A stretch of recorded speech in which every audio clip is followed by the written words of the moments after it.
church. The scripture passage this morning comes from two passages from Nehemiah, as you see on the screen. Nehemiah 12:27 to 31, as well as 12:40 to 13:3. If you're using the Blue Pew Bible in front of you, you can find the passage on page 408.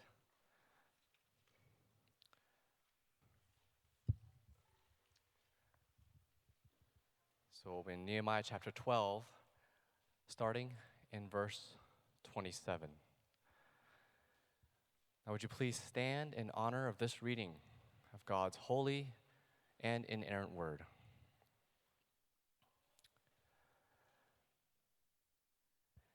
And at the dedication of the wall of Jerusalem, they sought the Levites in all their places to bring them to Jerusalem to celebrate the dedication with gladness, with thanksgiving and with singing, with cymbals, harps, and lyres.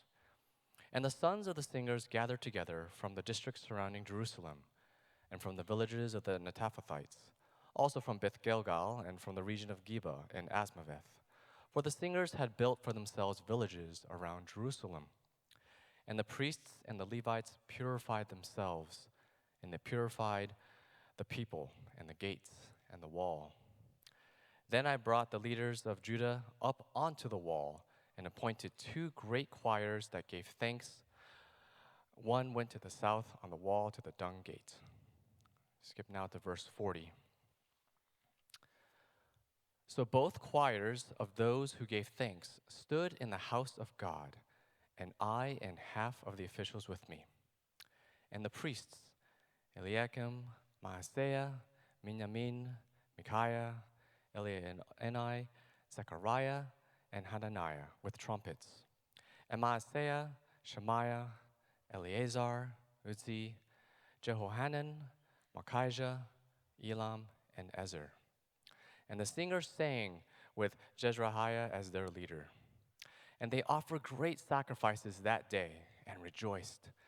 For God had made them rejoice with great joy. The women and children also rejoiced, and the joy of Jerusalem was heard far away. On that day, men were appointed over the storerooms, the contributions, the firstfruits, and the tithes, to gather into them the portions required by the law for the priests and for the Levites, according to the fields of the towns. For Judah rejoiced over the priests and the Levites who ministered. And they performed the service of their God and the service of purification, as did the singers and the gatekeepers, according to the command of David and his son Solomon. For long ago, in the days of David and Asaph, there were directors of the singers, and there were songs of praise and thanksgiving to God. And all Israel in the days of Zerubbabel and the days of Nehemiah gave the daily portions for the singers and the gatekeepers. For they set apart that which was for the Levites, and the Levites set apart that which was for the sons of Aaron. On that day they read from the book of Moses in the hearing of the people, and in it was found written that no Ammonite or Moabite should ever enter the assembly of God. For they did not meet the people of Israel with bread and water, but hired Balaam against them to curse them. Yet our God turned the curse into a blessing. As soon as the people heard the law, they separated from Israel all those of foreign descent. This is the word of the Lord. You may be seated.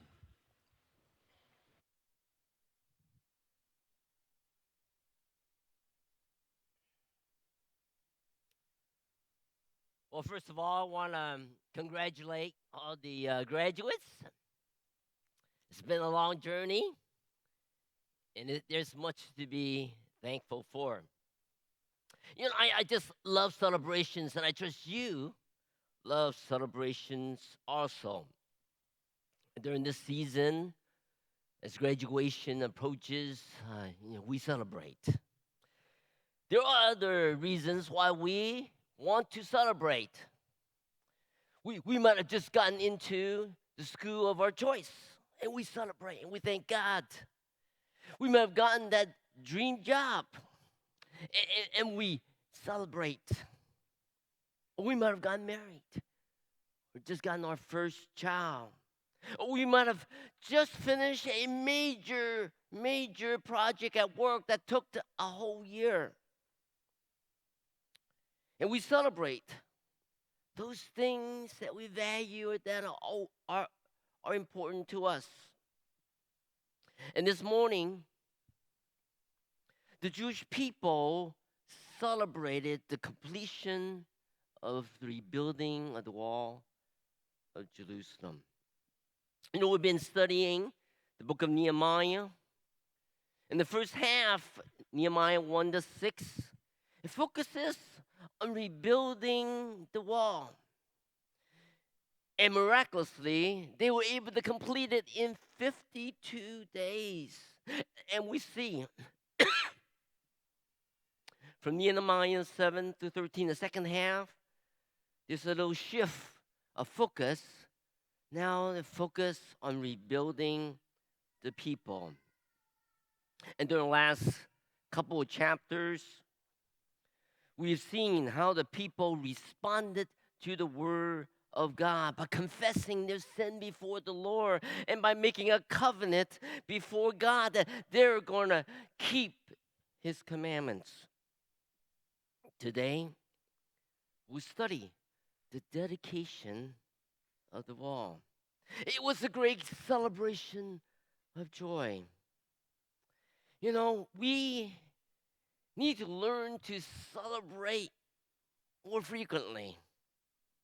And when we do celebrate, how should we go about celebrating? What is involved in celebrating? Our message this morning is divided into two parts. First, it's the celebration through rejoicing.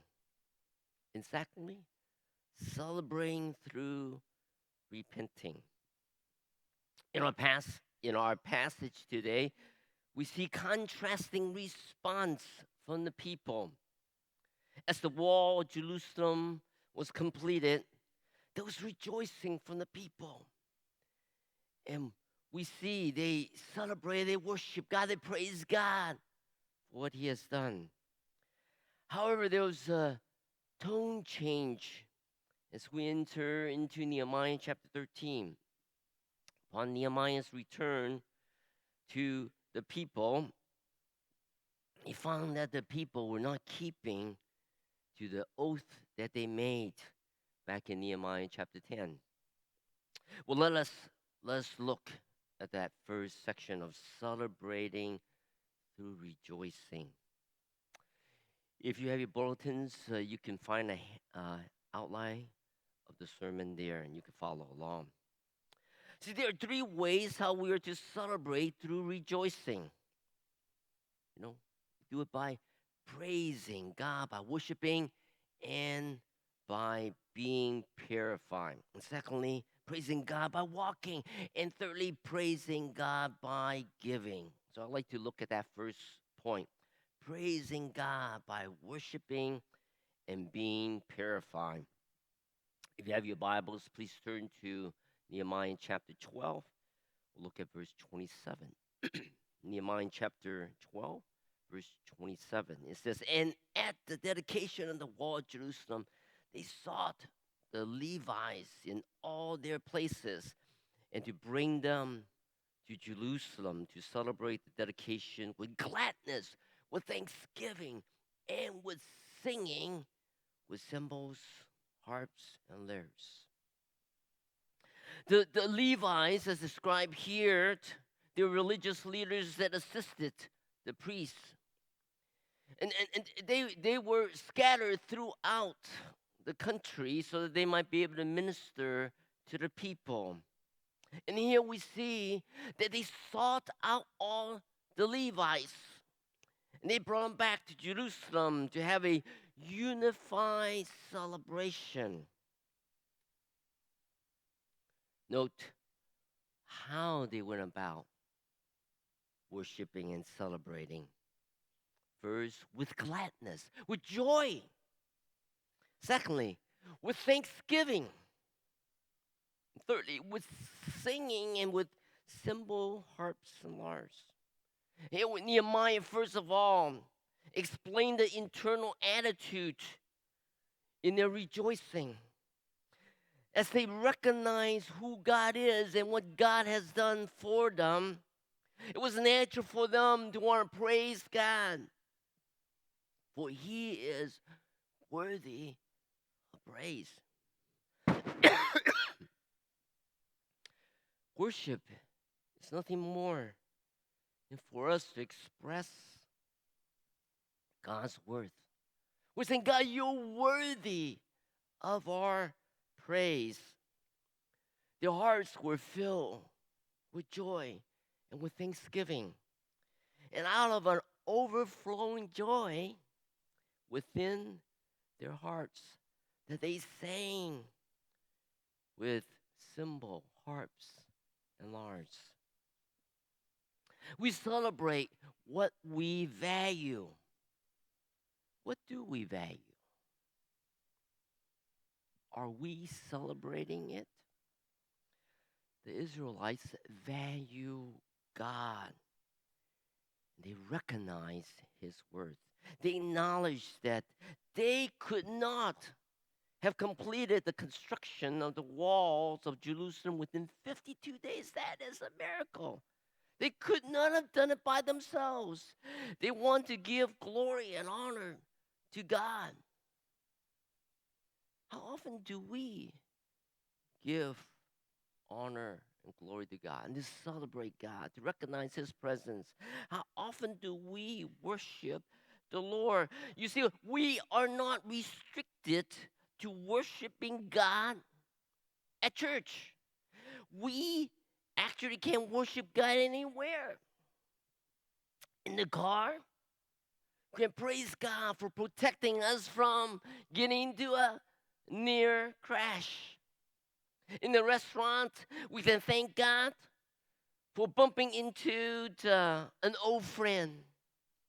At the grocery store, we're grateful to the Lord that our favorite coffee is on sale. And at home, we thank the Lord because our child responded to us quickly. We see here that the Levites were assembled.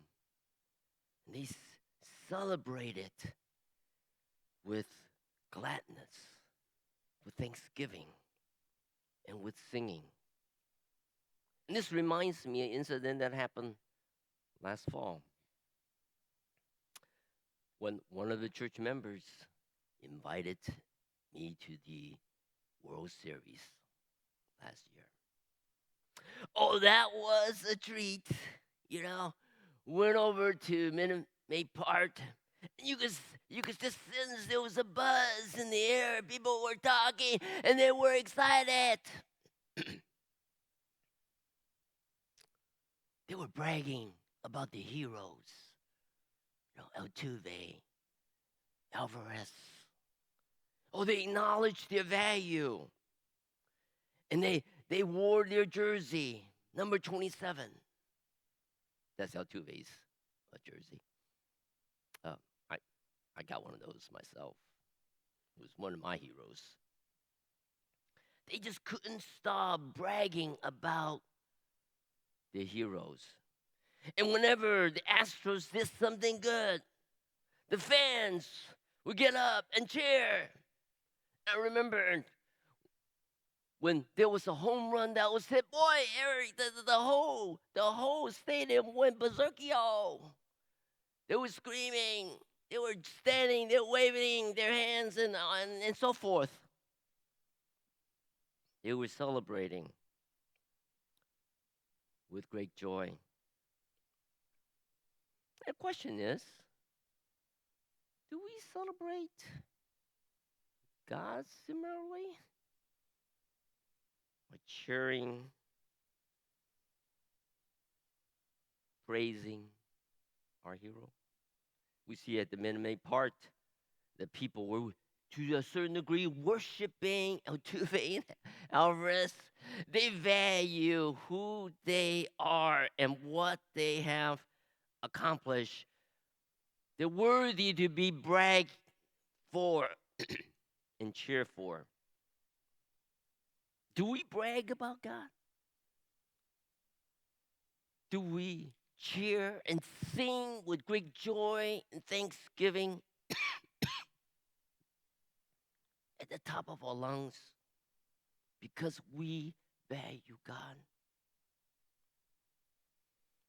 Should we not worship the King of Kings and Lord of Lords even more than those astral heroes?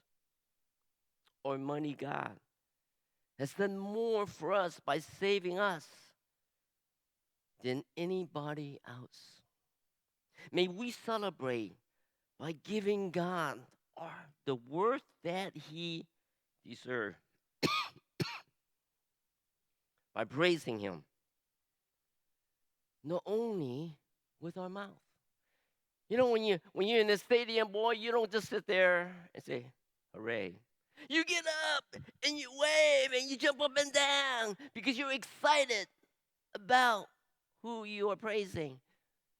And may we learn to worship God with our whole being. May we, praise God, raising our hands. And it's okay to jump around too, because He is a good God. And we thank Him for His goodness to us. May we praise God with gladness and thanksgiving. We value Him, and He is worthy of praise. Again, worship is basically giving worth to someone. When we worship God, we're saying that, God, you are worthy of our praise. We acknowledge who you are and all that you have done for me. I thought it was interesting to see who were identified as the worshiper in this passage. They were the religious leaders, and we see that included the priests and the Levites. In addition, there were lay leaders that included Nehemiah. There were the musicians, there were gatekeepers, were identified as. They were also a very important part, but notice in verse 43, there were the women. There were children that were identified. They joined in as well. And many times, as we look in ancient days, women and children are not mentioned. It was a predominantly men driven, dominant society. But yet, God recognized the women and the children here. God cherished all of them. Everyone was involved in the celebration and worship of the Lord. And then we see that the priests and the Levites started this celebration, first purifying themselves before purifying the people. This shows that the religious leaders, they recognize that they have sinned and have come short of the glory of God. And before they were able to minister and purify people, they themselves need to be purified. They need to be cleansed. We see this in verse 30. It says, and the priests and the Levi purify themselves, and they purify the people and the gates and the walls. The ceremonial cleansing of all the people, the gates and the walls, must take place before they can worship the holy God. They need to be cleansed, come before God, and to praise Him. This was done, sprinkling of blood of sacrificial animals. Each individual must confess their sins and offer up animal sacrifices, pay the penalty of their sins. We thank God for Jesus, who has offered Himself to be that sacrifice. He paid our penalty once and for all so that we don't need to keep going back and offering sacrifice. All that we need to do is to confess our sins. See, being purified is to be cleansed before our holy God. Confession and being purified is a very vital part of worship. Unfortunately, some people don't think it's that important. And some might just come into worship service just before the preaching. If I get there before the preaching, I am good. However, every element of worship is vital. One of the things I really appreciate during worship service is our time of confession and a word of pardon from Scripture. We're reminded that we have sinned against God and that we need to confess our sins. We need to purify ourselves as we go into worship. And it's assuring from God's word that He forgives us when we confess. I love the promise that's recorded in 1 John chapter 1, verse 9. It says, if we confess our sins, He is faithful and just to forgive us our sins and to cleanse us from all unrighteousness. May we come clean before the Lord in worship. I also value the time of purification or cleansing when we have communion. In order for us to not partake the holy elements in an unworthy way, may we confess our sins. After we receive the elements and before we partake it, use that time to reflect back and how we have turned away from God and how we need to repent and confess our sins.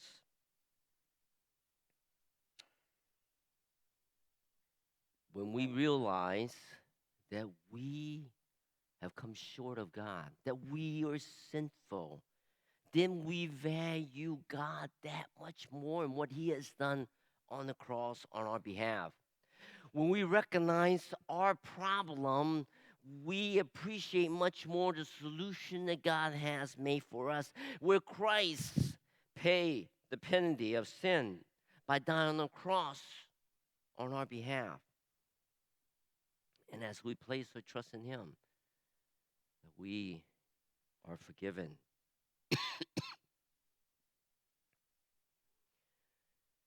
And for some of us here that have not made that decision to trust Christ, I invite you to trust Him today.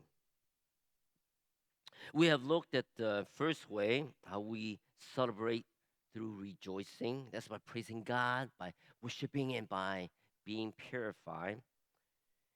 And the second way is by praising God by walking. Okay, we see this in the procession of the two choir, as is recorded first of all in verse 31. So if you turn to verse 31, it says, "Then I brought the leaders of Judah up into the wall and appointed two great choir that gave thanks. One went to the south on the wall to the Dun Gate, and then it would skip down to verse 38. The other choir of those who gave thanks went to the north, and I followed them with half the people on the wall above the tower, oven to broad wall."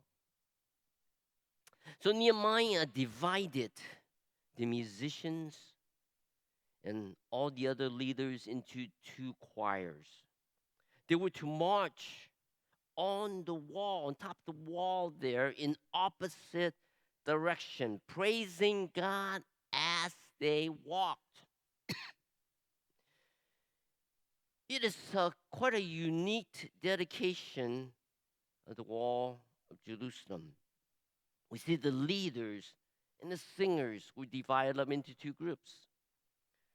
The first group, which was led by Ezra, and the other led by Nehemiah. The procession started probably from the valley gate on the west wall, and they marched in opposite directions. The choir that Ezra was leading uh, went south. And we see the choir that Nehemiah was leading, he went north. And both groups met at the temple area where the service climax with sacrifices offered to the Lord. You might say, why on earth were these two large group of choir needed to be marching around the wall of Jerusalem? Why didn't they just go and meet in the temple? Well, Nehemiah wants the world to know that God has done the work and that he alone should be honored for this accomplishment. As you might remember, in the early part of Nehemiah, we found that Nehemiah's enemies were taunting Nehemiah and the people, taunting them that that wall that you have is so fragile that a fox could even knock it down. That's such a weak wall. And Nehemiah wants to make a statement that the wall is mighty strong. It can hold two large group of people marching around the wall. By marching around the wall, it was also a visible testimony of their labor and God's grace. It was a miracle that they were able to complete the wall in 52 days in the midst of great oppositions. That was amazing. God deserved all the glory. It is a public and visible way of bragging about God, to giving worth to God, and praising God by walking. One of the ways that we can publicly brag about God is through baptism. We just had one recently. I always look forward to those testimonies of those that were baptized, where they share how they trusted Christ and how they were saved, but how they were changed. It's a public profession of their faith. Now we don't we could share about our testimony actually anywhere. We share it at school, in the office, at the gym, at home. That is a powerful way for us to publicly, in a visible way, of bragging about God, of rejoicing and praising Him and sharing about His worth. We've seen the first two ways of celebrating through rejoicing. First, by praising God, by worshiping, by being purified, and secondly, by walking. And the third way is praising God by giving. Like you turn to verses 43 to 47. It says, and they offered great sacrifice that day and rejoiced, for God has made them rejoice with great joys. Women and children also rejoiced, and joy of Jerusalem was heard far away.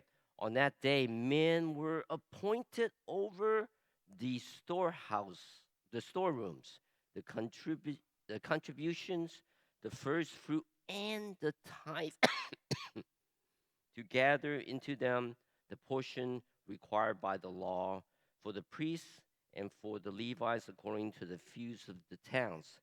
For Judah rejoices over the priests and the Levites who ministered, and they performed the service of their God and the service of purification, as did the singers and the gatekeepers according to the commands of David and his son Solomon. For long ago, in the days of David and Asaph, there were directors of the singers, and there were songs and praise and thanksgiving to God. And all Israel, in the days of Zerubbabel and in the days of Nehemiah, gave the daily portion for the singers and gatekeepers, and they set apart that which was for the Levites, and the Levites set apart that which was for the son of Aaron. So Nehemiah here selected certain men to be in charge of the store rooms, basically the treasury. That's where people brought um, the gifts to the temple. In verse 43, the word joy or rejoice occurred 5 times in that just one verse. Joy is being happy regardless of the circumstances. They gave joyfully, just like they worship joyfully. Giving is an act of worship. It is acknowledging that God has been so good to us that we want to give joyfully. Back in Nehemiah chapter 10, people committed to contributing to the needs of the Levites, to take care of the religious leaders. And here we see the people fulfilling that promise that they made back then by supporting the Levites as well as the priests. The people value all that the religious leaders are doing and make sure that God's servants were well taken care of. I appreciate Houston China Church and the congregation. You all support the pastors and the ministers well. You all take good care of us. I thank God for the excellent benefits that we have. We have continuing education. Actually, I just came back with a number of our staff in California where we went to a leadership conference because the church wants us to continue to be sharpened, to learn more so that we can minister better. And they provide us with continuing education so that we can attend conferences, so that we can purchase books that will enrich us more. We thank God that they also provide all the reimbursement when we go traveling and minister to people, as well as hospitality reimbursement. The church covers a major part of our health insurance. The finance committee is always looking for ways how they could value the ministerial staff. Now, back in Nehemiah time, although the people were living in challenging economic situations, they still gave sacrificially. May we learn to give to the Lord. And when we give, we're to acknowledge that God owns it all and that He has entrusted these resources to us so that we might be able to accomplish the Great Commission. The Bible says in Acts 20:35, it is more blessed to give than to receive. They place God in a high priority, although their situation was in a difficult one. You say money is really not good or bad. The issue is whether whether you control the money or the money control us. And giving is an act of worship. Giving actually is an antidote to greed. We see in this passage they gave according to the law. They brought their first fruit. They brought their tithe to the Lord. May we bring our first fruit. And may we bring our tithe before the Lord. It was about 48 years ago, I learned the principle of tithing. And I started tithing, giving a tenth of what I have made to the Lord. I didn't make a whole lot, but I began that journey of tithing. And as I mentioned earlier, I do believe that giving is the antidote for greed. I think there's portion of greed in all of us of wanting more, or we be deceived thinking that if we have more, it will be more satisfying. But in reality, it just makes us slaves to wanting more and never being satisfied. The Lord taught me to be content and to learn to share what I have. I claim that promise in Acts 20:35 is more blessed to give than to receive. Another passage that was very meaningful to me was in 1 Timothy chapter 6, verse 17 and 18. It says, as for the rich in this present age, charge them not to be haughty, nor to set their hopes on uncertainties of riches, but on God who richly provides us with everything to enjoy. They are to do good, to be rich in good works, to be generous and ready to share. Several decades ago, I set out a goal for me to give 50% of my salary to God. As I gave to the Lord, God just blessed me in many different ways, abundantly. As I felt blessed by God, I just felt like, man, I want to give. I want to give more. It was my practice to increase my giving from my tithe, beginning with tithe um, by 1%, 11%, 12%, 15%, and so forth. I gave because God was good to me. I just couldn't but want to respond by giving more back to Him and to show my appreciation for Him. I didn't give just because I want something back, but because I'm just thankful and joyful for all that He's done for me. Well, 4 years ago, I was able to accomplish my goal. And Lord willing, I'm setting new goals. God's been good to me, and I believe God's been good to you as well. And may we learn to give extravagantly. The Bible does say that what you sow is what you will reap. May we learn to invest in eternity.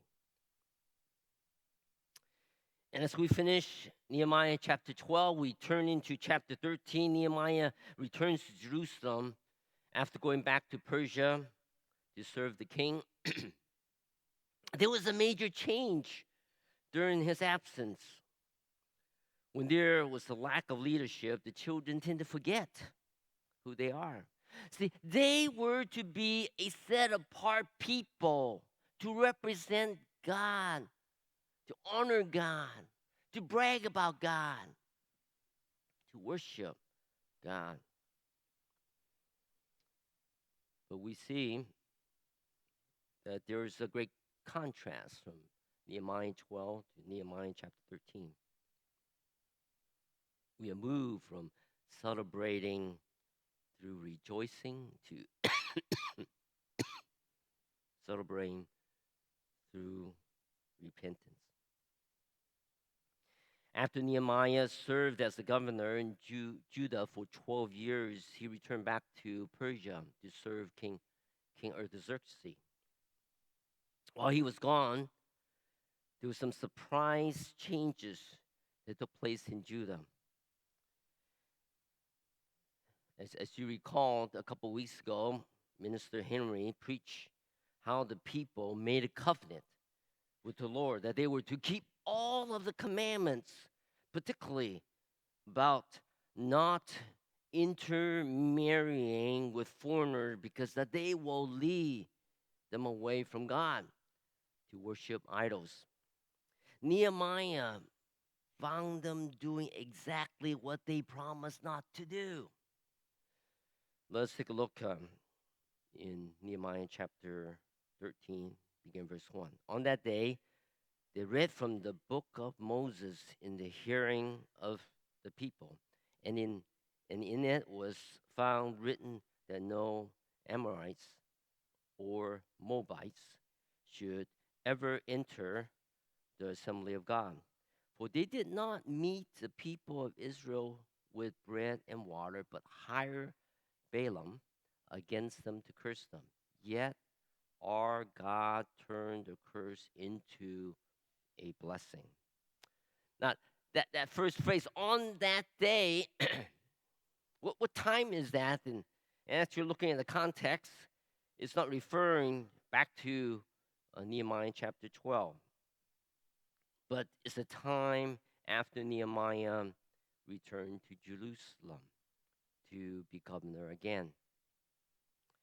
Nehemiah was probably shocked to find God's people who turned away from God in such a short period of time. And because of what was happening among them, the word of God was read, and specifically from Deuteronomy chapter 23, 3 to 5, where it talks about the Ammonites and the Moabites have resisted Israel's march to Canaan, and the Moabites had hired Balaam to curse Israel. But God turned that attempted curse into a blessing. We see this story taking place in more detail. You want to take a look in Numbers chapter 22 to 25. The Ammonites and the Moabites were to have no part in Israel's temple worship. Balaam, who's a prophet of God, realized that he cannot curse Israel. But he came up with his scheme to draw the people away from God by suggesting intermarriage between the Israelites and the foreigners, especially the Ammonites and the Moabites. The strategy is to have these foreigners influence the Israelites to turn them away from the true God to their idols. So, in order to please their spouse, the Israelites embrace the false gods of their spouse. We see that in Numbers chapter 31 that God judged Balaam as well as his people for their rebellion. See, when people, we, we, we need, when the people were reminded that the law of Moses forbid Ammonites and Moabites from entering the assembly of God, all the people of mixed ancestry is immediately expelled. You know, they heard the word and they were convicted by the word of God. And not only were they convicted by the word of God, but they responded in obedience to God's word. God's word is also very powerful. We see the people turned and repented. We need to remember that repentance is a turning around. Repentance is much more than just apologizing or confessing our sin. See, true apology and true confession will end in an attitude of remorse and a change of behavior. That is repentance. There needs to be a change of attitude, a change of behavior. And when things are going well, we need to be alert for spiritual attack because it's during that time that we are most vulnerable. When we sense that we're victorious, we drop our guards. That's when the enemy will strike. I believe that was what was happening there with the Israelites. They just celebrated the dedication of the wall and things are great. That's when they were most vulnerable. And when we might be in some sort of spiritual high, may we be alert. That's when we are most vulnerable. Nehemiah confronted the Israelites with the word of God. There is tremendous power in the word of God. We see that it penetrated into the hearts of the people. They realize that they have sinned against God and that they repented.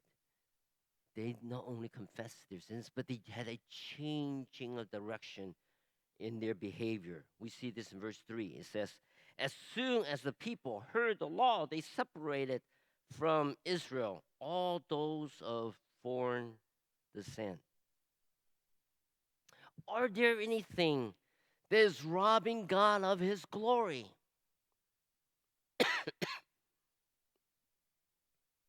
It might be our academics. Or it might be our job that we're so obsessed in it. Or it might be our children. Just we love our children. Or it might be video games. I say an idol is what we put ahead of God. What might be distracting us from enjoying God's presence and worshiping him? May we confess it before the Lord and ask God to help us to change our behavior for that true repentance. We see from this chapter that we need to learn to celebrate more. Praising God, purifying our hearts, giving to God. We need to recognize God's presence as we see who he is and what he's doing in our life. May we worship him wherever we are. Let's make it a regular practice in bragging about God. We also can worship God through repentance. It's natural for us to turn away from God and being distracted by different idols. May we turn back to him. May we repent. May we respond to the word of God and turn back to our Lord. May we remember that God is a waymaker. He is our miracle worker. He is our promise keeper. And He is the light in the darkness. Let us pray. Dear God, we know that you created us that we could celebrate and worship you, recognizing that you're all that we need, Lord. Father, teach us to recognize your presence of who you are and what you have done for us. And may we rejoice in praising you with gladness, with thanksgiving, with singing, through our walking, through our giving. We could also praise you through repentance, recognizing our shortcomings and confessing it before you and asking you to change our behavior, Lord. May we remember that we are a set apart people for you, Lord. That we should stand out, that we're different. That can only be done as we recognize your presence, learn to praise you and worship you through rejoicing in and repenting. In Jesus' name.